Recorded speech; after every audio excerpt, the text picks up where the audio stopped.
Are you allowed to ask a sports book for a refund on an under though, or only overs? Oh, I don't know. Yeah, do I get my DJ Hawkinson's money bet when him or Addison when they collide and both leave the game when we're on Minnesota? Maybe we should write a scroll letter to the sports book how we got screwed with two of their best weapons. Mayo experience. Mayo experience. Mayo experience. Mayo experience. Experience. Welcome to the Pat Mayo Experience, Week 17. Best bets staying with you through the conclusion of the Super Bowl, having the best bets every week. Unfortunately, the best bets last week, not so great. They were not the best bets unless you were trying to lose. Then, of course, they were the best bets. Although it's not like we were 0-9. It just wasn't good. The teaser won, so that's always fantastic news. Smash the like, sub to the channel while you're here, and I encourage you all to play in the season-long one-and-done golf contest. Open now, and it's filling very quickly, and I have a giveaway. So, go to fantasygolfchampionships.com. You can have up to 5 entries, but if you screenshot me one of your entries on Twitter, you can send it to the email, whatever it might be, then you are eligible to be in a draw for a free additional entry on top of that. Spots are going to go very quickly. We're not even at the new year yet, so there's still like 17 days to enter, but spots aren't going to last that long. So if you want to get one, get in now. If you live in a place like the UK or Ontario or Michigan, places where this contest is not available to you, what I would recommend is go to a different province or state or country and register, or just find someone that you know in one of these other places to register for you, because you can make your picks from anywhere. Rob, it's like when I go to Vegas with my DraftKings lineups, I have to pre-register for all the tournaments, and then I can make my lineups once I get there. That's the pro move. There's nothing worse than showing up in Vegas and trying to log into your accounts and realizing you're an idiot because you can't log into any of your accounts. So professional move there by you, Pat. Yeah, so Cam, that's the way it's going to be for 2024. Hey, I personally think the whole thing's a bunch of bullshit. Like, I got to go to Vegas. Oh, geo-block. Like, you know what I mean? Like, it's not like we're dealing heroin. We're betting on sports, fantasy sports. Like, anyway, it is what it is. We can't even bet on a computer, right, Rob? Like, everything's on my phone. Like, I go to the website. Oh, can't do it on your app. Okay, I get it. Sure. I liked it before. It was easier before when I could just do anything I wanted to do. Now, ever since this legalization crap, I can't bet on my computer. Fuck off. Why can't you bet on your computer? Yeah, why can't you? You can't bet. No, on Bet365. No, it's the app. I can't bet. You cannot put bets in a computer. You're geo-blocked. You can't do it on a computer. You can. You just need to download that thing. The geo. I did. It still doesn't work. It doesn't work. You cannot bet on a computer. Pro tip, Tim. What do you mean you can't bet on a computer? You can't. I physically bet on a computer every single day. What? Yeah, you need the authenticator, and then you need that open on your phone in the same room. I do have the both. I do. Anyway, I've been through this like 1,000 times. Even Morency and B, he has the same thing. We have to bet on our phone, man. Like, that's what we're talking about. Like, I don't know what I've done wrong or anything. God, trust me, no sites, like not just one, like all of them. That's why you got a street book. Or you can just bet from your phone, which is pretty easy. I don't really think so. During the shows, it's kind of like I prefer to be able to do it on the computer while you're on the computer. But anyway, I probably did something wrong as usual. I don't know. I'm just telling you that's what happened, and it's true. I've tried and tried and tried and tried. It does not work. Well, I want to welcome everyone back in during the holiday season. A lot of people are still off right now, so thank you for tuning in with us. Rob, I hope you had a good Christmas. I did. I enjoyed it. I'm a little bit beat down, and I love seeing family and friends and so on and so forth. But with the mix of the way that Christmas worked this year and the overlap with NFL, I'm just running on fumes basically at the moment. It's really ruined my schedule. But overall, enjoyed it quite a bit. Good food, seeing the family. One of my favorite times of year, but just not much of a break this year, Cam. Yeah. I wouldn't really say there was any break, to be honest with you, but yeah, right back at it. I got to be honest with you. This Christmas me sucked. It was one of the worst ones I've ever had in my life. Just cooking forever. It was just depressing. Anyway, I didn't have a very good Christmas. I lost my bets. It sucked. But hey, that's life. Life moves on. Let's hit winners this week, to be honest with you. All right, let's get some winners. Like Scrooge. Yeah, we'll get back on track, line the pockets, and people can have a very, I guess they wouldn't know by the time that New Year's comes around, but you can kick off 2024 with some cash in your pocket if we get this right. So let's go over what we did last week. Like I said, it wasn't great. A week ago, we were 1-2 on the gold, 2-1 with the silver, and a big 0 for 3 with the bronze picks. Minnesota was the team that really let all of us down. Yeah, Nick Mullins and that duck, that was great. Nice throw. Yeah, that was a tough one to watch. I mean, just the whole comedy of the early Nick Mullins interception where both Hawkinson and Addison are chasing the defender down and run into each other and both get injured on the play. Like, couldn't write it any better than that. But yeah, Mullins is like the ultimate boom. I thought Jameis Winston was the ultimate boomer bust guy. I think Mullins surpassed him in that scenario because you're just living on like the edge of your seat with every single throw that guy makes. It's so funny to see their offensive game plan with Mullins in versus what we saw with Dobbs earlier in the season. It's like they have the Kirk Cousins playbook in for Mullins, but he just can't make all of the throws. That's a good point. I think like Mullins is just one of those guys. He'll make a miraculous throw, as Rob said, and then he'll do like 3 bonehead things. He's just a guy. It's like he figures it out, then he's bad. And we got some really bad luck in that game too. You know, Rob talked about it. Like every injured guy we had, like they were there. Also, I'm not going to say this. We say this every week, but they had a play where they didn't even hit the quarterback and it changed the whole, like it was a third, they would have punted back and we would have got great field position. Like, I remember some guy online, he's like, oh, it didn't change the whole game. Well, it changes flow of game. When you have a 3rd and 15 or 3rd and 20 and you're going to punt, we're getting the ball back at midfield. Yeah, it does change the game. It's not just one call, but like it was a horrible call that went against them. And it was would you say not, Rob? An unnecessary call. Yeah. Like, are getting way more like it's getting worse and worse. I didn't think it could get worse. Like every game, it's just brutal with these flags, man. Yeah, I tweeted it this week, but I actually don't think I saw a roughing the passer that was called this week that was actually a roughing the passer. Yep. Like it's getting out of hand. Dallas, Miami, there was one against both teams. The Micah Parsons one before the half was a joke. Yeah. Like there's too much of it. And I agree with you, Cam. Like, okay, it's not the entire game, but it's a 3rd and 20 where one team is going to get the ball back. That changes the complexion of that series. Might be worth 5%, an individual play that a ref makes a call on. It's frustrating, but ultimately at the end of the day, we backed Mullins. He shit the bed. Yeah, you're right. I mean, Mullins is not bad, but he has like a little bit of Desmond Ridder in him. He's better than Desmond Ridder, but he has like this, he can't help himself in situations. Like sometimes, dude, it's okay to take like the 4-yard pass and live to fight another day. But he just can't, he needs to try to make a play at all times. And that works for certain guys. It doesn't work when your arm strength is what Nick Mullins' arm strength is. So just a frustrating loss, but we were in it. And ultimately, like that pick at the end, like Jefferson is open. He just got to lead the guy instead of throwing it 5 yards behind him. And oh, well, it happens. That's life. Yep. That's life. Sometimes we all make mistakes. I was scrolling through the X machine the other day and I saw a mistake from Rob Pizzola. Would you like to address that? Yes.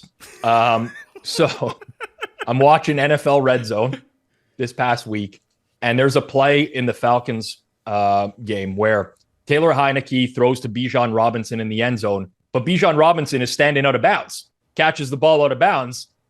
It's not a touchdown. So I'm like, Bijan, you idiot. Like you have one job to keep standing bounds. You're wide open.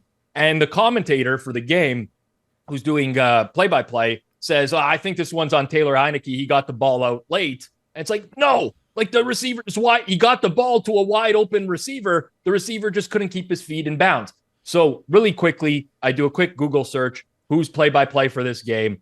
And I saw a Google result from a few years ago where Andrew Catalon was commentating the Falcons game.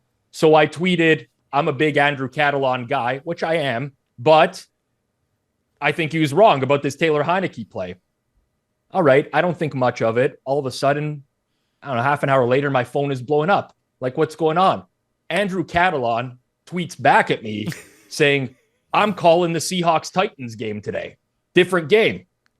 I'm like, okay, I guess I got the wrong play-by-play guy. But I retweeted that. It blew up. It's whatever. But this guy tweeted back at me mid-game. He was doing another commentary. That's wild. I did not tag this guy in the tweet. I just typed his name. This guy was some Twitter hits then, Rob. That's pretty big. I think this guy's searching his name mid-game to see what people are saying about him. No. Someone let him know, and then he responded to it. There was 1,600 impressions on this tweet when he responded to me. It had been retweeted one time and like 13 times. He's great. He gets the B golf. When Jim Nantz is on his damn vacation, he gets the B tournaments in golf. Pat knows when it's Catalan season, it's good times on the PGA Tour. Yeah. So I said, I apologize. I got the wrong commentator. I didn't know I still don't know who the other guy is. I've never heard his voice before. That's why I was very flummoxed and confused. And I actually had to Google it. So whatever. Honest mistake. I'll leave the tweet up forever. Yeah, it's a memorable moment, and I will move on. What are you going to do? At least he got back to you. That's nice. Yeah. Honestly, I got a lot of followers out of that. The tweet blew up, got a lot of engagement. I should start mistagging people all the time. That's right. Nowadays. Fake news. You give fake information, you get more followers. Welcome to today. Yeah, you can give out all the winning picks you want. No one's going to follow you. You misname a play-by-play announcer and everyone wants to follow Rob. Exactly, Pat. Yep. That's what I realized. Giving them winners all year. The minute you have a bad day, everyone likes to jump on with their little gifts and their little things. That's the world we're living in right now. Shitheads. Don't appreciate. The minute you can do something great for somebody, the minute you screw up, everyone jumps all over you. It's quite pathetic, actually. Do you guys have any takes on this Circus Survivor guy that ended up going out? Yeah, I have a take. Fuck that guy. I mean, do you have a problem with him not wanting to chop? Because I don't. No, I don't have a problem with him not wanting to chop. Everyone, I listen. Like it's weird to say. I'm a people pleaser. So if like I'm down to final 10 in Survivor, it's life-changing money for everyone, and they all want to chop, I'd probably say, yeah, let's chop half of it and let's play for the other half. And I would agree. Now, this guy didn't want to do it. That's fine. He's within his right to not want to do that. But the arrogance and the cockiness, like he tweeted, I'm on the Broncos this week and I never lose. He tweeted, I never lose. I'm fucking glad he lost. Me too, Rob. I've never cheered so hard for someone to lose. Amen. You cocksucker. I never lose. You've never lost a bet. Yep. You fucking clown. That's the cocky new gambler. Everybody thinks they're so good. Hey, I win all the time. No, you don't. You don't win all the time. You post your winners. You don't post your losers. That's what you do. Like, that's the whole thing, Rob. Like, it used to be a game of honor. Even guys who were on the other side, they'd honor. Like, it would be, you'd meet, you'd talk, you'd like whatever. Now it's just a bunch of little fucking trolls thinking they're king shit. They can't do, I'm the best. You know what? At least on our shows, we admit when we lose. We admit when we win. Like, I got fleeced. Like, I took Kansas City. I took San Francisco. Had a bad Christmas. Like, what do you want to do? Like, not going to lie about it. I never lose. You're right, Rob. Anybody says that stuff, I hope you lose every bet for the rest of your life. Jerk. Never lose. And then if you and Mayo were on a team, it's good to saw it off. You're being selfish if you're not looking at everybody else's situation too. Like, Rob, the first year we won when we did the mini contest in the contest, right? We got 10,900. Me, Morency, like Paul Bovey, a couple other guys, right? We got one game wrong. We went 14-1.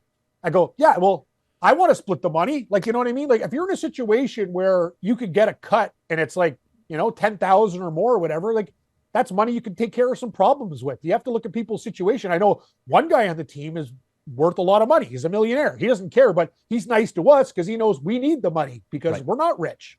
Well, this is like a $9 million prize. I know. Like, this is life-changing money. Like 60 grand. I know. Yeah, for a bunch of people. So if everyone, listen, it's really hard when it's 11 people to try to chop because, you do need legal documents at that point to get everyone on the same boat. Right. It's tough. So I understand that.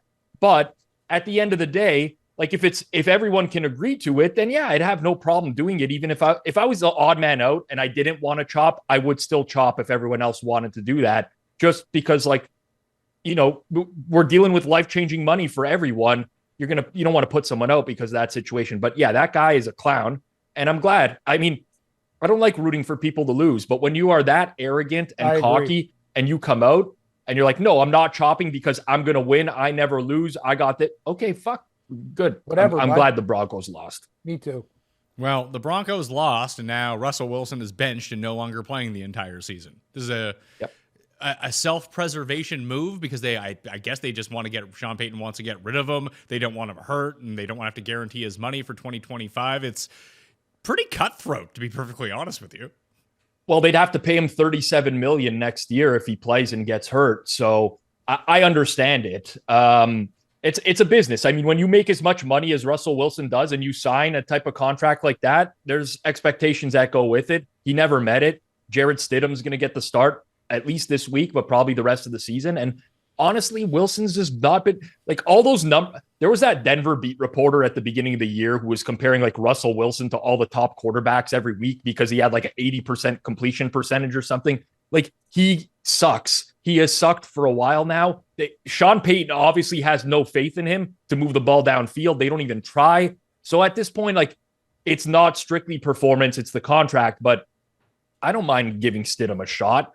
And honestly, like the way that the line has moved on this game, all this money coming in on the Chargers now because Stidham is starting, I'm not sure that it's that much of a downgrade based off of what we've seen. Yeah, it's dropped 2.5 points since Tuesday.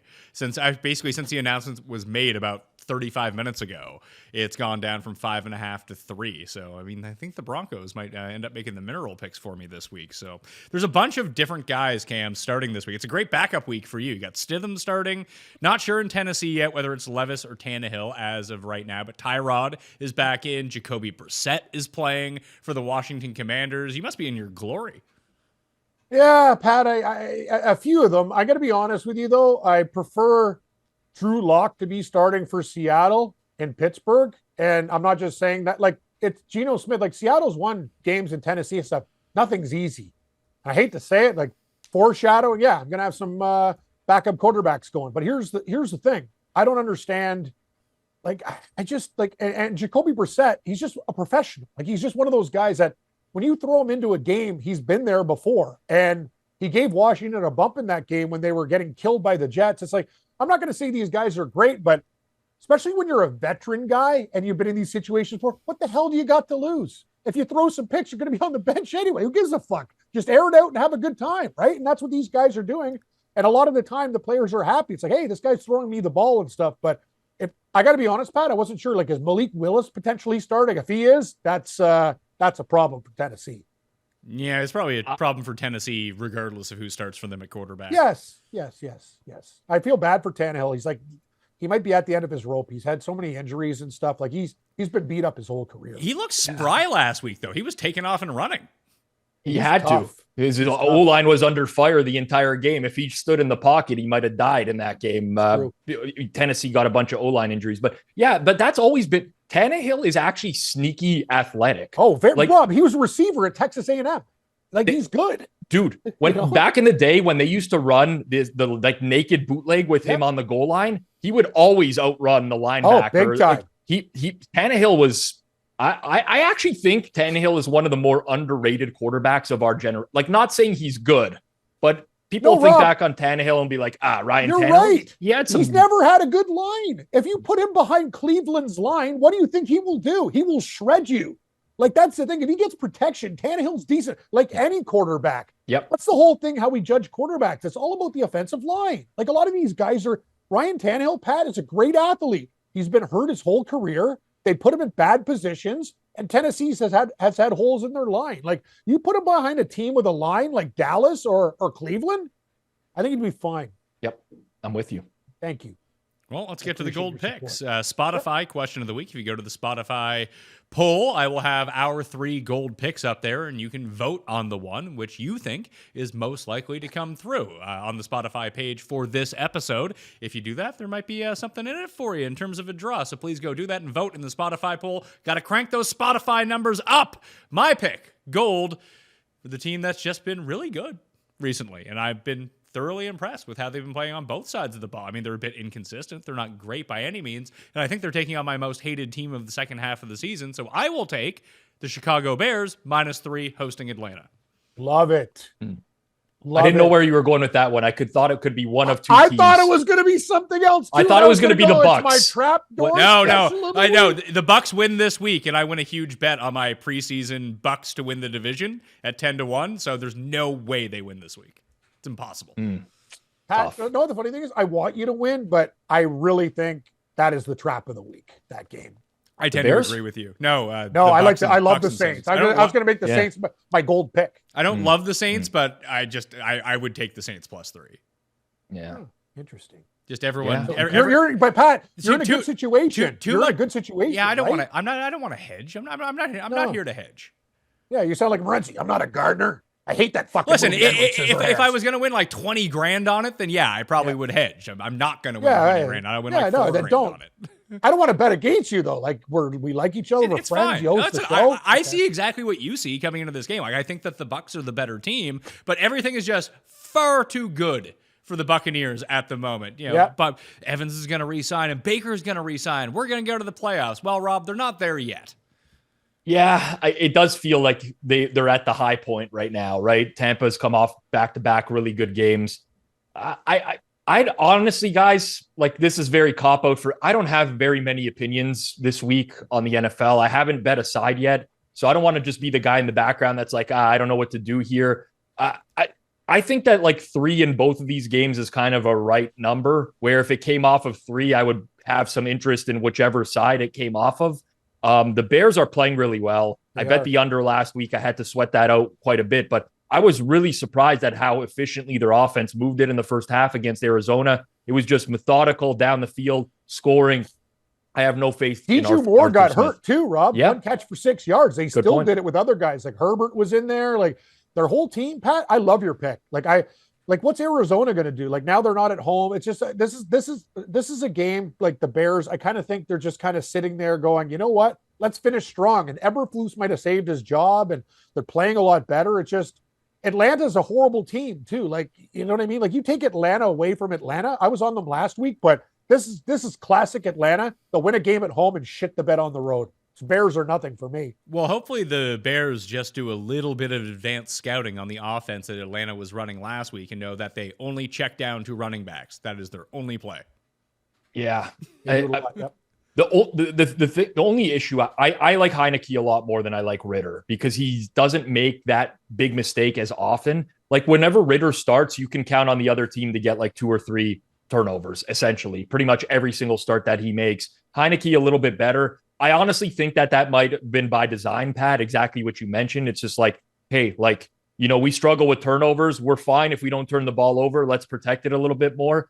But Chicago's playing really well. And like people didn't want to come around on their defense for the longest time.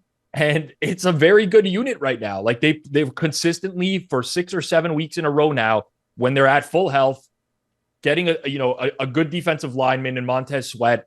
Yep. They have performed at like a well above average level. So I don't hate it at all. I think the Bears, like people have been slow to catch up to them.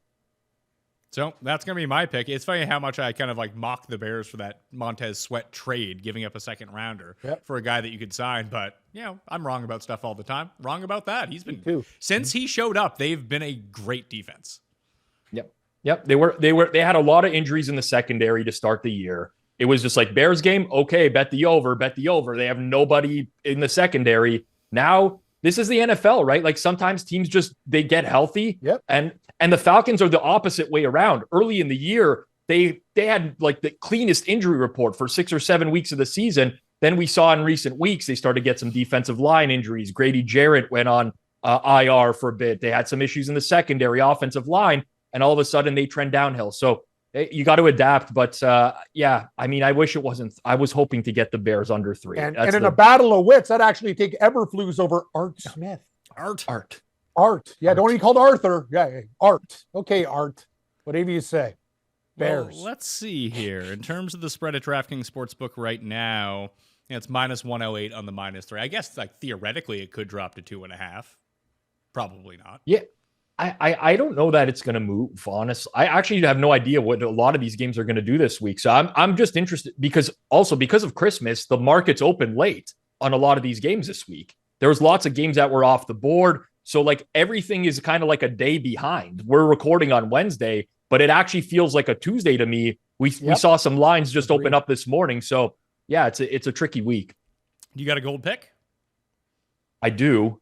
Certainly this isn't going to get the votes in the in the poll on Spotify. I'll tell you that. Of the games that I somewhat like this week, I like the Carolina Panthers getting 7 points. So do I. Against Jackson.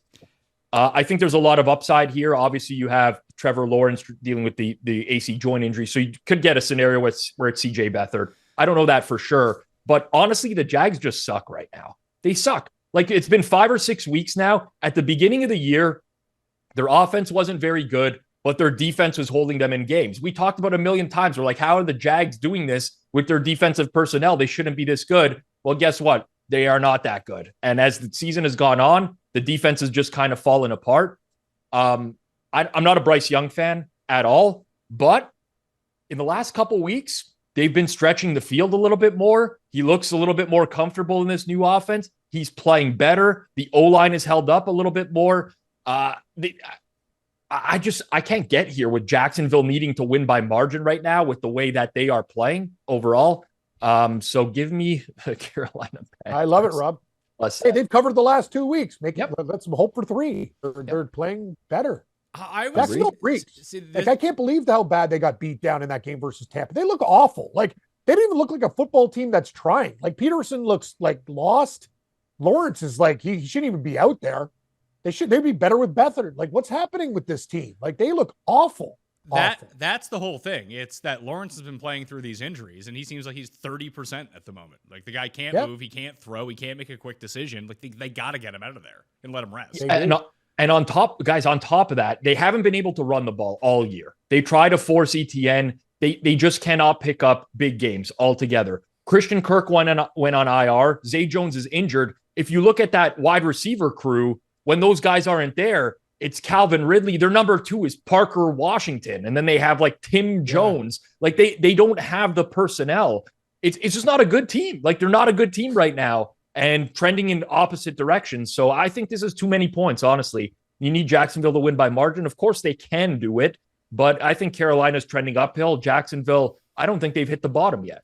I do think it's you mentioned that the Bucks -3 came is a fishy line. This one feels like a fishy line to me too, because I don't know who in their right minds is like, man, give me Jacksonville -7 right now. I know, that's what I'm scared of. That's why I'm kind of like, I'm taking Carolina, but the fact that it's right on 7, like, Jacksonville's a hard team to back right now, but I'm with Rob. It's Carolina or nothing for me, guys. But I got even a crazier gold pick for you guys. I was thinking, like, I think that New Orleans game's a trap. It'll be in the minerals, but I'm taking the New York Football Giants +4.5 as my gold pick. This line was 5.5. People are betting the Rams. We talk about stocks. I think the Ram stock is high. I like how the Giants played with Tyrod Taylor. They're at home. I think this is a big game after the Tommy Cutlass DeVito stuff. I think he shows up in this game, and I think they can win outright. So I'm taking the New York Giants against the Rams. We talk about stocks. The Ram stock has never been higher. I think the Giants at home are a different team. They're still trying. Give me the Giants at 4.5. Feels like another trap game of the week. I'm on the Giants. Yeah, the line, the moment they announced Tyrod as the starter about an hour ago, the line dropped a full point from 5.5 to 4.5. I still like the Rams in this game. I think that it's not that they're undervalued. It's just at this point, I trust Stafford. Yeah, no, I get it. I just, it's for me, it's just like situations. And you know what, Pat, that really bothered me is I got out of my usual routines last week, and I took the Chiefs, and I should have known divisional game with the Raiders and the 49ers. They weren't a desperate team. Like, I went against dogs and everything that I believe in, and like really screwed up. So I got to get back to who I am, just finding weird lines and situations, and the Giants fits the bill for me. So I'm on the Giants. Okay, so you can go vote between those 3 games, Chicago -3, Carolina +7, and the Giants +4.5 as the best of the gold picks on the Spotify episode poll right now. I almost guarantee you that my pick is going to win, which means you should just fade Chicago -3. Yeah, Everyone's going to like we're that not going to. No, it's a good pick. Well, it's going to win the poll. It's going to win the poll because they're the favorite on the no one's going to want to bet the Giants and Panthers this week of all teams. Yeah, exactly. 100%. Rob, silver pick. Okay, I'm going to go like a weird game that no one's even talking about or considering right now, I would say. I'm just going to take the Titans +4.5 at the Texans. Yep.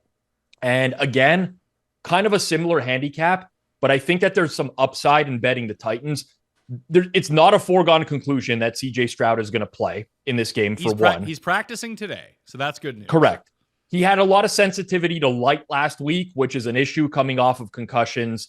And definitely, like, there's a possibility that it happens. If you look, though, over the course of the past several seasons at quarterbacks making their return off of a concussion, and you look at their EPA numbers, their success rate numbers, there's typically a big performance impact in their first game back off of a concussion. So that's one thing that matters to me. The second is that the Texans, even if they have CJ Stroud, they just love to run the ball.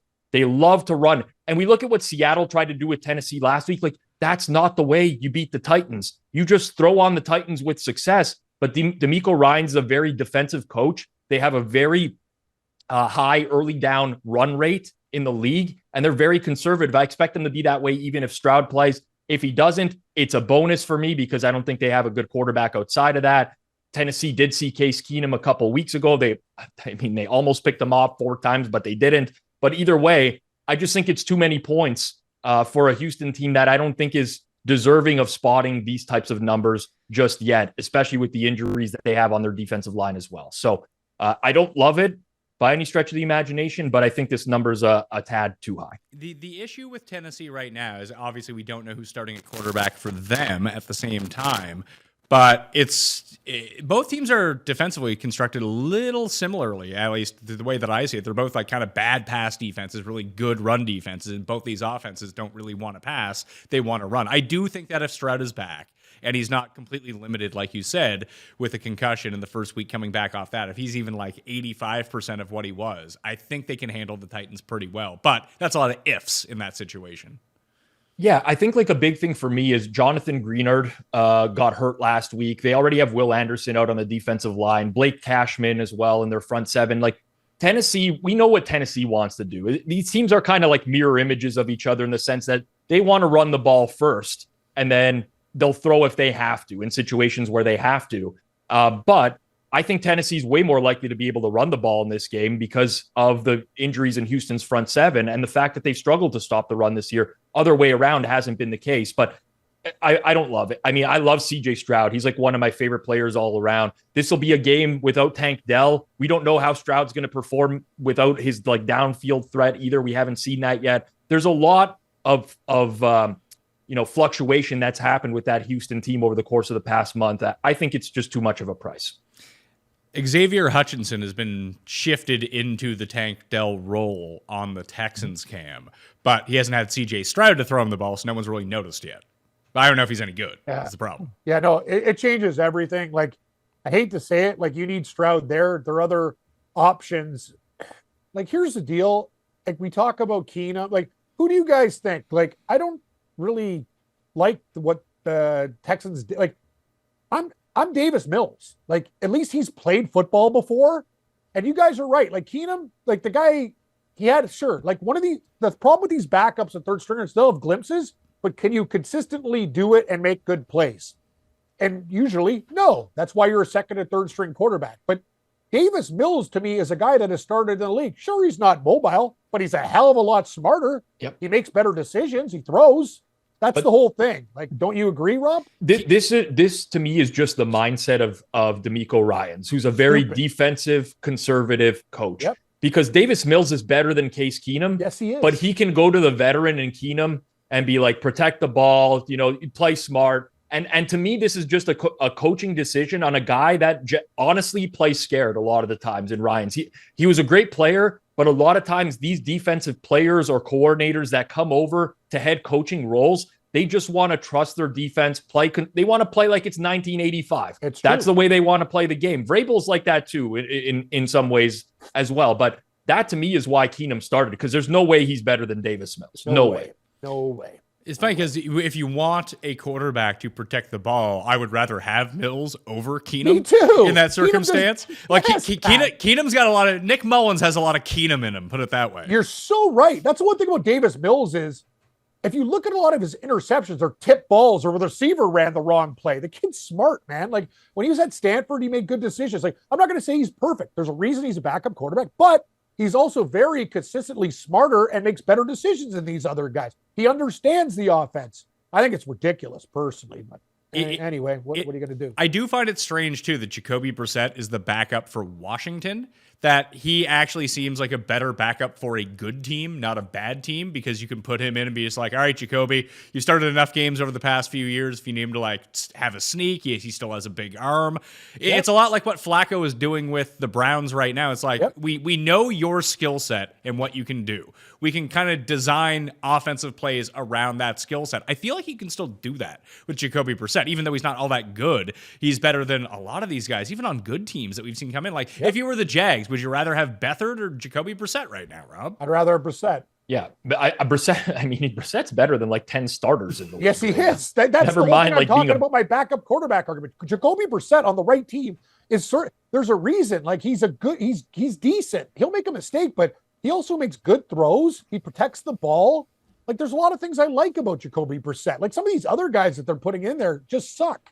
They can't read coverages. One thing about like Brissett, some of these quarterbacks, they go behind and you just know the game is over. Yep. You're like, there's just no hope that this guy's ever going to come back and lead his team to a comeback. Like Brissett, I'll pump the brakes. Like he's not a good starter, but we've seen him in this role. He can do enough to win games. If he's put in the right position. I agree with Cam. And we've seen it in the last couple of weeks with Washington. He gets into the game and all like the offense that looked incompetent for the entire game with Sam Howell just eating sack after sack and throwing the ball under pressure looks completely different when Brissett is there. So I like Brissett. I've always thought, he could be a low-end starter in the league, but he's definitely, I could go through the list. I would be surprised if there's a better backup. It's basically him and Minshew, I would guess, as backups. Yeah. Yep. Where's Drew Lock? Top 5? Nah, maybe. Probably not. Like, Drew Lock's not good. Yeah. It depends on who you consider backups. Like, Tannehill's a great backup if he's going to be like a backup. Mariota's a solid backup. Yeah, I would say like Jameis. Drew Lock's on like the Heineke level. Like you don't hate having them in the game. Like you would prefer to have the starter in. Yes, I get it. I don't know. Geno Smith and him, I think it's basically a push nowadays. I'd take Drew Lock. Geno Smith's regressing hard. It is, but Geno was a backup for like 10 years until he became the starter last year. And that leads me to my silver pick, and I'm going to do something that I don't want to do. I'm taking Steelers. Pittsburgh Steelers. Yep. Yeah. I like Mason Rudolph. Rudolph the red-nosed reindeer on Christmas? Oh, yeah. Hey, Bengals, did you enjoy that? You got shredded. And Pickens had the game of his life. Here's the thing as a Seahawk fan, they were lucky to beat Philadelphia. They were pretty lucky to beat Tennessee. I hate to say this. This is about betting. I'm going to put Seattle in a super teaser. I don't want to cheer against my team. I really like what they've done, but this is not good. This defensive line against that offensive line, I know this team inside out. I prefer the game to be on the road and get more points. I think that's when Seattle's in a good spot now. 3.5, it's too many points. Pittsburgh Steelers are probably going to win this game. I hope Seattle wins between 1 and 3. But guys, this is about just making picks, and I think the Pittsburgh Steelers are one of the best picks this week. I will put them as my silver pick. Here's the issue I have with Pittsburgh. Just they've been so bad over the past 6 weeks or so, and their only 2 wins have come against the Bengals. But when you look at the Bengals, who are now 0-5 in division, the Bengals are 8-2 against teams that aren't in the AFC North. So maybe there's just weird Zach Taylor tendencies that these other teams know. Like I'm telling you, though, Seattle is a favorite. Oh, I told you Seattle sucked before the year, and you did. I was wrong because they're 8-7. They're pretty good, but they're flirting right with that win total. I thought they'd be a little bit worse, and I feel like they've won a few games that maybe they should have lost. You're right, Pat. For their record, I hate to say it as a fan, they're always going to be my team. They're not very good. The Seattle Seahawks are not a very good football team. They're a very average to slightly below average football team. Their defense has regressed. Really not happy with the way Geno's playing. I think Kenneth Walker could be one of the best backs in the league, but Pete Carroll, all they do, they're so predictable. Run first down, run second down, third. They don't put their quarterbacks in good situations either because their coordinators and his stubborn ways, everybody knows what Seattle's doing all the time. And you can say what you want about Mike Tomlin. They'll be ready to play this game. I only bet one game this week. It was the under in this game in Pittsburgh, Seattle. Yep. And generally speaking, the under tends to be more correlated with the underdog in the game. Geno Smith, for his entire life, has struggled to beat man coverage. Pittsburgh plays a very high rate of man coverage. To Cam's point, it's a very predictable offense. Last week should have been the week where Seattle comes out and they line up 4 or 5 wide receiver every down against Tennessee.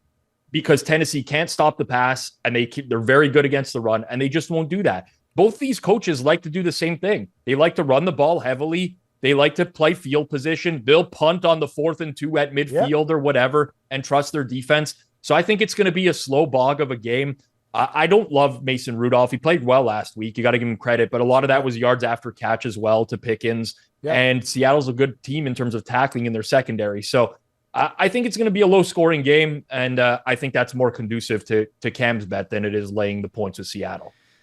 I'm going to take Denver -3. I'd probably wait on this, to be perfectly honest with you, because it probably goes, I guess maybe might be some buyback of people trying to middle with the Broncos right now. But as you kind of pointed out, Rob, I don't think that Stidham's necessarily even a drop-off from Russell Wilson at this point. They can almost run exactly the same offense because Wilson's kind of mobile, and we've seen that in the past. Stidham's been pretty mobile, even in like 2 starts last year. He had like over 35 rushing yards in both of those starts. Maybe that's the bet, is the over. Remember I told you about the Jordan Love under rushing last week?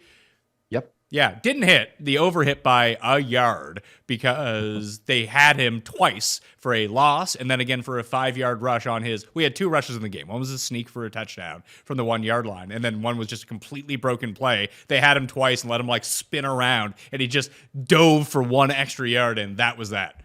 Props suck sometimes. That's the pain of props sometimes, but you get a lot of elation as well with random props now and then. So all bets hit you in some way or another, right? There's times where it can be that demoralizing one. There could be times where you bet Patrick Mahomes under rushing yards in the Super Bowl. He's over by like 15 yards and then decides he's going to kneel for 7 yards at a time and cashes his under. Like that's betting. It happens, but it balances out over time. The top prop sniper play for the Thursday Night Football game, I know we don't talk about Thursday Night Football, but sometimes I give this out, is Trevor Siemian under 33.5 passing attempts. Attempts. Because the game's going to be condensed, probably. It's not just that. Siemian might not finish the game. That's true. There you go. There's the big one right there. He might just get knocked out. And you are allowed to bet unders. I've heard this. Yes, unders can be bet. Yes. Are you allowed to ask a sports book for a refund on an under though, or only overs? Oh, I don't know. Do I get my DJ Hawkinson's money bet when him or Addison when they collide and both leave the game when we're on Minnesota? Maybe we should write a scroll letter to the sports book how we got screwed with 2 of their best weapons. Okay. Thanks. One thing I wanted to point out about Carolina and the +7 in that game, just going back and looking at their past 2 opponents, their past 2 games, everything that's going on, Rob, is Green Bay's defense is like bottom 3 in the league over the past 2 months, essentially. They were able to move the ball a little bit in the first half, and they moved it a ton in the second half. In the game against Atlanta, like it was a torrential downpour. It was going to be a close game, and they were able to stage a last-minute drive. But both those defenses are not good. Jacksonville's defense, although it slipped a little bit, is still quite good. I don't know that it is. Okay. I honestly, so first of all, Green Bay did have Jair Alexander back last week as well. It was the first time he was in the lineup in several weeks. Their number one, it didn't help that. That to me is kind of like the turning point for the Carolina offense. And some of it was in garbage time. Like they were losing 30-16, but those aren't drives that Carolina makes earlier in the year. Like they just they couldn't move the ball on anyone. And if you go back and watch the Atlanta-Carolina game, it was bad weather. They didn't score a touchdown in that game, but they were moving the ball consistently as well. So it's 2 weeks in a row now where I think that they have had some success. I'm just looking at my Jacksonville numbers here that I have up in front of me, and I want to look at their quality of competition. So over the course of the last 5 weeks, I have the Jags defense ranked 26th. I have Green Bay's 28th, which is very comparable, and Atlanta from a couple weeks ago, much higher than that. So I think it's like a comparable defense the way the Jags have been playing over the course of the last month and a half here. Okay. That makes sense. Nice. Yep. See, sure does. You shot me down there. So Carolina +7's the play then. Wow. I don't know if it's the play. It's a play on Sunday night. It's a play. I'll tell you that. Yeah, let's just say this. I'm with Rob. It's there won't be any Jacksonville money coming out for me. It's Carolina or nothing. I don't know. I like it. I'm kind of worried that it's still on the 7, but it is what it is. And I like Carolina too.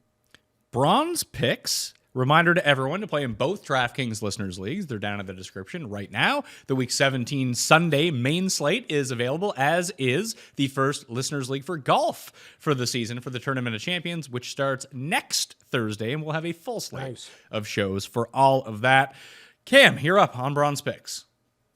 Well, guys, I said it off the top, and we're going to go with the trap door. Not going to make it gold, but it's going to make the minerals. I'm going to go with the Saints. And we talk about, teams with stocks. And it's very important to take a team, at their lowest point. And look what's happened with Carolina. They're starting to win. And the Rams are one of those teams now, Pat, and good call by you. You bought the stock at a really low price, and it's about as good as it's going to be. It might be sell time. This game just feels like the ultimate trap to me. Tampa Bay feeling so good about themselves. Baker Mayfield, Evans, everybody. It's a real big party. They ran into a Jacksonville team that was literally dead in the water. The Saints still don't like these guys. It's a divisional game. I got to put my money where my mouth is. I'm getting 3. I think the Saints are going to win this game outright, so I will take them as my trapdoor special. Who's going to be betting the Saints this week after you watch this team play? But they'll get up for Tampa Bay, and I think they'll win this game. So I'll take 3 points with the New Orleans Saints. Rob, you fell out of first place in the win totals draft for the first time in 12 weeks, I think, this week. And Jeff took the lead. Now me and you are tied because the Bucks and Rams have been winning games. The Chargers pick, what else is new, really cost me taking them as my in the second round, because if you look at all the second round picks from that draft, everyone's got like 9 wins, 10 wins, 11 wins. And I'm sitting on Chargers 5, who might not win another game this season. So it's an uphill battle for me going forwards. I love Jeff's team from the beginning. I think I said it on the show that I think he should have been the favorite after the team that he drafted. I think he's going to win overall, but I mean, who knows? Like week 18 is going to make it really interesting here with like teams resting players. This is going to be the opportunity for some real shit teams to pull out a last minute win and get us home. So who do you have as a bronze pick? Because I'm mulling over a few. I'm actually kind of interested in the Bengals +7. Me too. I am a little bit as well. I'm definitely interested in Denver. I don't know that I want to duplicate. I'll talk out loud here and maybe we can do a group decision. I kind of like Green Bay. I like the Vikings there. I just think that Green Bay's defense is too bad. It is Tough bad. game. But Vikings are so banged up, Pat. Like that's one team, and they're key guys too. It's not just like these are really good players, like Hawkinson. They're you know what? I know that Hawkinson and Addison are both going to be out, but I would take Justin Jefferson over both those guys being back. Yeah. No, Jefferson's awesome. It's kind of dependent for me on which of the Green Bay receivers play. If they get Christian Watson back, I'll probably bet them, but I don't have to. There's a lot of uncertainty in that game altogether. I kind of like the Dolphins, but I was hoping for a 3.5 and not a 3. I like the Dolphins too. I just don't love it at 3. Tua undefeated against Lamar Jackson. You know what? I love the Dolphins, and that's one game I bet when it was 4. That was the first thing I hit. And Baltimore feeling good. Like if we got a 4, that would have been my gold pick. But that 3, it's kind of and the NFL is rigged crew needs the Dolphins to win to blow up this Lamar for MVP thing. Then no one will know who the MVP is.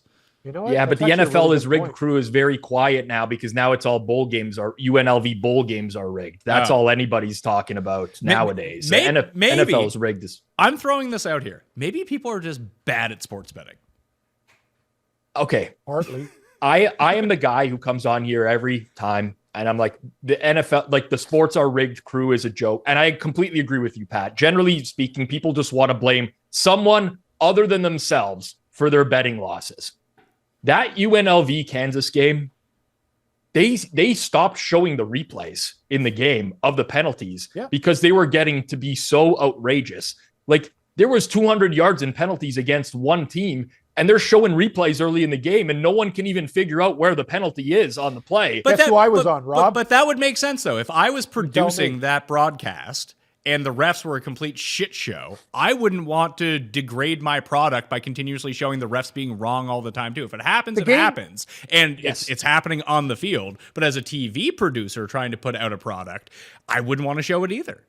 Fair enough. However, before the game in the afternoon, that game steamed from +13 to +8 on no injury news. Every bowl game has been like that, Rob. Look at the UTSA Marshall game, the same thing. It was like from 11.5 down to 8 to whatever. Let's call this other game out, the Rice game. Pat, I watched these football games yesterday, and Rob, and I'm not going to say this, but these bowl games are on a different level of corruption. Like, it is absolutely sick. Watching these referees and the way they're throwing flags, like, people in the stands, like, couldn't even believe it. It was like a joke. It wasn't even like a real event. It was like, honestly, it was like WWE wrestling. I'm like, this team can't get more screwed. Like, it is just, because these games are one-offs. And I don't know, but I'm not going to say there is this result, but either these guys are the most incompetent losers in the world, but let's remember these referees. I don't know where the hell they come from. I don't know what's going on. All I know is this. We've watched these games with 4 and 5 points of steam, and they've been the biggest bunches of steaming hot bullshit that I've ever seen. I've never seen bowl games refereed worse. Rob, would you not agree? Well, in particular, how do we analyze this? This game in particular, so the Did you see the game before? Yeah, it was awful. But the UNLV games for years have been talked about as like potentially fishy. A lot of weird line moves before the game. Some crazy stuff tends to happen in these games. So I've always dismissed it, right? It's like, people, whatever. But when you start to see stuff like that, it's one thing for refs to have a bad game.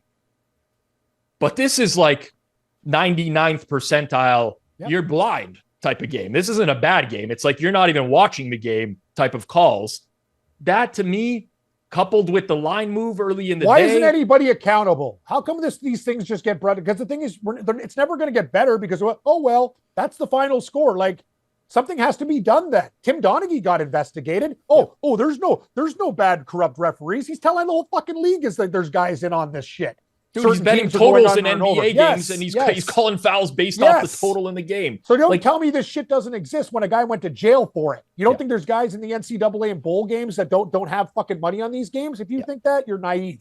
NFL's a different level. That's where I kind of call it, because there's people are making a lot more money in the NFL, generally speaking. There's way more visibility. That's just incompetence in the NFL, right? Would you not say, like, just referees who can't do their job? You don't think that referee who fell down and tripped Lamar was in on it?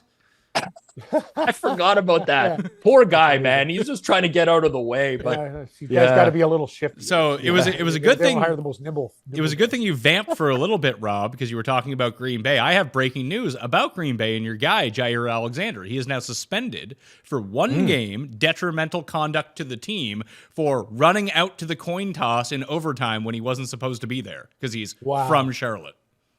Yeah. Unbelievable. Like, wow. Like, this whole...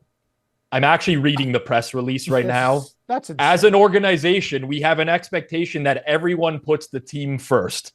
The guy ran out for the coin toss, and that's not putting. Like, we've gone. I don't even know what to say anymore. It's a very woke. It's a very woke culture they have in Green Bay. I just think it's just insane. It's just like that. How does this make sense on any level? He did nothing wrong. Well, he wasn't supposed to be there. Well, okay, but it's not like you get a guy suspended like that. That's not a suspendable mistake. Cam, when you have kids, sometimes you have to make an example. Yeah, but you're disciplining them for things that are obviously bad. When Pat says don't eat the cookies, kids, the next thing you know, the kid's got cookies in his teeth, and they're all over the floor, and the jar's broken and stuff. You're like, wow, you didn't really listen to Daddy. Like, you got to be nice for a while, but I am not down with this at all. Well, maybe it's this. Maybe it's you talked about Jair Alexander coming back last week and proving to be a non-factor. Maybe he sucks now and they don't want him out there. Well, that's we have to find out if there's incentives in his contract. This cannot be the whole story. This cannot be the whole story, Rob. Because they're in a playoff race right now. Like, why the hell are they suspending their number one corner for running out in the coin toss? Like this call. This is like this maybe is not the level of the Minnesota Vikings sex boat or anything like that, but there's probably somewhere in between here. I wish we could it's bring not back just the the coin sex toss. boats. There was more fun than the crap that we're seeing now. Those were the days. Those were the days. Yeah, with Ontario Smith and the sex boat. Yeah, why not? Like now it's just like corruption on all levels. Like more vessels. I mean, maybe it wasn't Ontario Smith and the sex boat. I think it was Ontario Smith and the Whizzinator. Oh yeah, the Whizzinator. Great product. Good stuff. You could really use those in airports. I didn't realize that Jair Alexander almost botched the coin toss call too. Like, he didn't know what to pick. Oh, like he pulled a Joe Namath, like drunk with the Denver Seahawks Super Bowl. He tried to take the opposite of what the Packers wanted. Yeah, exactly. Well, see that to me, if I was the entire organization, I would be upset, furious, even though it's still a coin flip, regardless. that's like not listening to team orders, right? That seems to be what it is. Like, go out there and call tails, and he says, no, screw that. Tails not coming up. I'm calling heads. They called the right one, but in terms of receiving and kicking, he tried to pick the opposite of what they wanted. Wow. Okay. Because it's actually very confusing for a lot of. That's why you actually do need the captains to go out there that understand the situation. Because sometimes teams say, like, we want to kick, we want to receive, but you're supposed to defer in some cases. So your verbiage is very important. It could cost you a possession in overtime. So I'm going to take Cincinnati +7 as my bronze pick. The Chiefs are reeling right now. Maybe they kick the shit out of the Bengals. Who knows? But the Bengals have been very good out of division, like I've mentioned, 8-2 on the season. And it looks like Jamar Chase might play in this game too. Yeah. I mean, KC is something's going on with that. What about the Raiders? I can think about the Raiders. They're hot, man. Is their defense going to score 2 touchdowns a game? That's the problem. But that Baltimore Ravens game is just screaming Miami. You're getting the Ravens at a 3. You want to talk about like that might be more of a trapdoor than the Saints game. Like, all right, sold. On. Dolphins +3, bronze pick. I know Miami. Miami has a lot of injuries. I get it. There's some we're not sure on Jalen Waddle yet, whether it's high ankle or low ankle. They have the offensive line injuries. It's high ankle. They just came out and said that. Actually confirmed now? Yeah. Oh, it's rough. So he's not playing. Don't worry about it. Why is the line 3, Rob? Stick to your inner voice. You could have made 3.5, 4. People are going to the window betting Baltimore like they're undefeated. These guys aren't stooges. There's a reason it's a flat 3. Baltimore does seem to only win against NFC teams, or they're very dominant against the NFC. Situational Miami's a good football team. Baltimore feeling good about themselves after that win. It's just the situation screams Miami and the line screams Miami. I misspoke about that high ankle thing. It was just a report that McDaniel said it looks like a high ankle. It's not confirmed. Sold again. False report. Sold for a lesser price. Yep. You're trying to trick us? No. No. 38 minutes ago, Dolphins coach Mike McDaniel says that it is a high ankle sprain and not, quote, overly serious for Jalen Waddle. He's not ruling Waddle out yet. You would fit right in as a beat writer for an NFL team, Pat, with the amount of misinformation you're spreading right now on this show. You'd be a perfect beat reporter. Stuff doesn't usually break during the show on a Wednesday like this. This usually happens on a Tuesday. Yeah, and Shohei Ohtani's on a fucking plane to Toronto. Fuck off. Bunch of fucking reports. Do your job. I can't believe the Jays did I could be an MLB insider too. The Jays will sign nobody. Cam Stewart, MLB insider. I should be in the Jays front office because I would have got Ohtani because I would have given him $1 billion. Yep. And it would have been worth it for the team. Think about with the merchandise in the Japanese market, it's actually a steal. Whatever. Nobody listens, Pat. Don't worry about it. It's actually a steal. It is a steal. I think it would be. They would make money off paying him $1 billion over that contract. Yep. It's possible. Ayo's right. I know that sounds insane. I believe that it down. Dude, think about what the significance of a whole other market with money and all the other stuff. Fuck, the guy's got a Bobby Bonilla contract going, Pizzola. It's a joke. It's amazing. I can't believe these other teams, like the Dodgers, they obviously know what they're doing, and everybody else is sitting on their ass. What a joke. I got one more bit of breaking news. This one is a text from Cust. Boy. So where we live, I heard his argument with taking water up to his place too and stuff. I just oh god, we're talking about hearts and stuff like that. Anyway, Pat, you used to travel in the city. Yeah, I never had. I mean, my wife had one of those carts because I hate those. The grocery store. Well, we didn't have a car, so the grocery store used to be like a mile from our condo. So she didn't want to have to carry 4 bags. I did because I'm a man. Yeah. I wasn't even 40 at the time. So I got to be honest with you. If you're buying those bag doily, you know what I mean? That's if you're under 60 years old and you got one of those, it's just, it's basically giving up. You've given up. I would tend to agree. Done.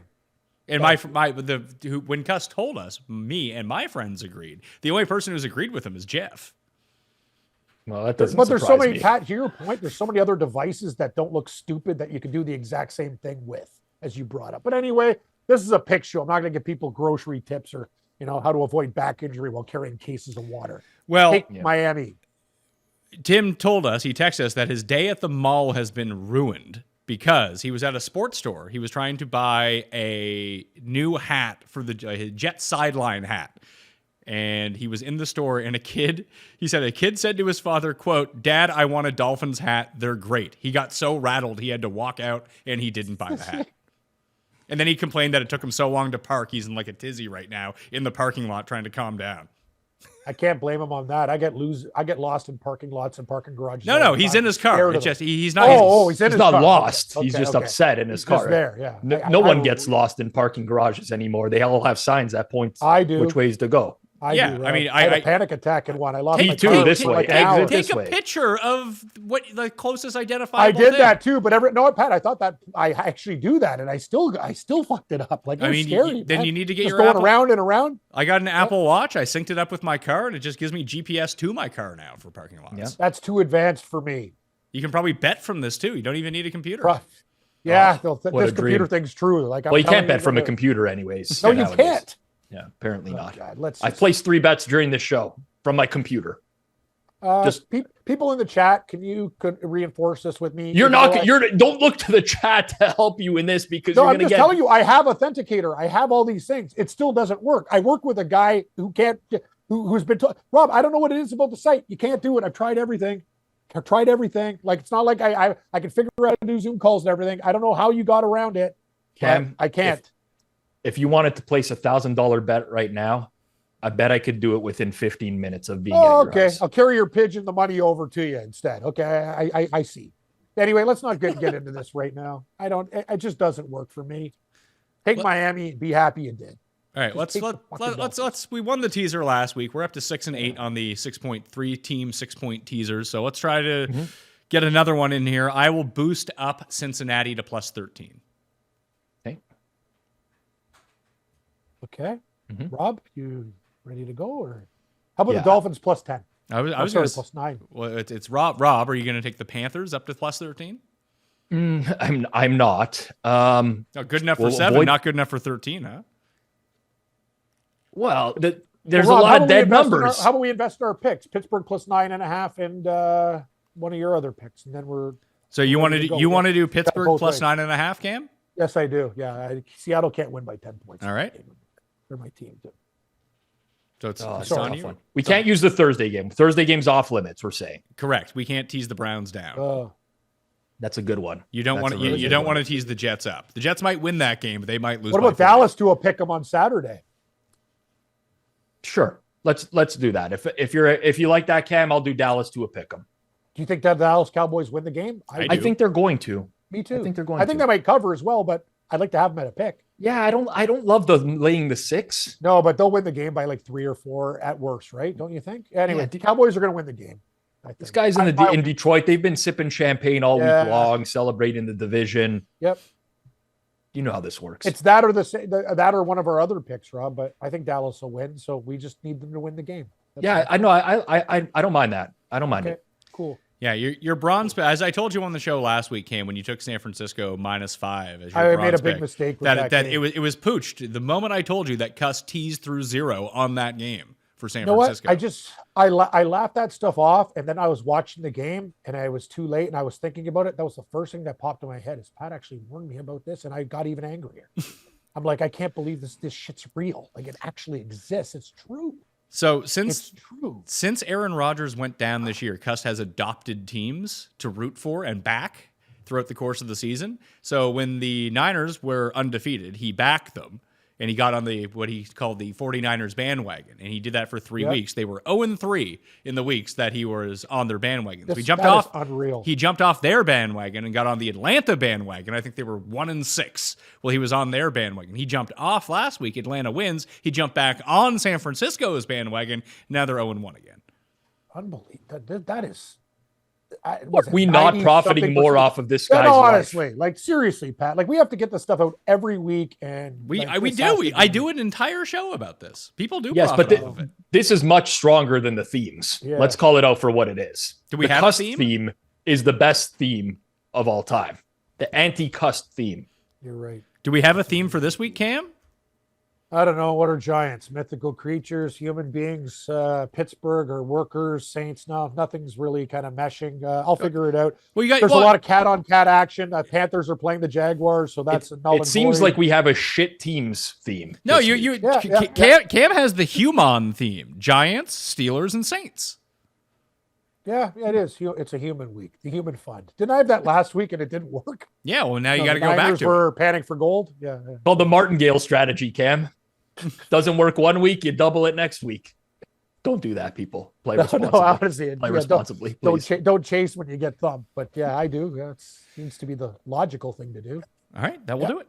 On the Pat Mayo Experience, you can watch Rob on the Forward Progress YouTube channel and find him at Rob Pizzola and at thehammer.bet, at Cam Stewart Live on Twitter, along at sportsgrid.com to hear and watch more of Cam for 13 hours every single day when he's not on this channel doing this show with us. You can follow me at the PME Play in the fantasygolfchampionships.com.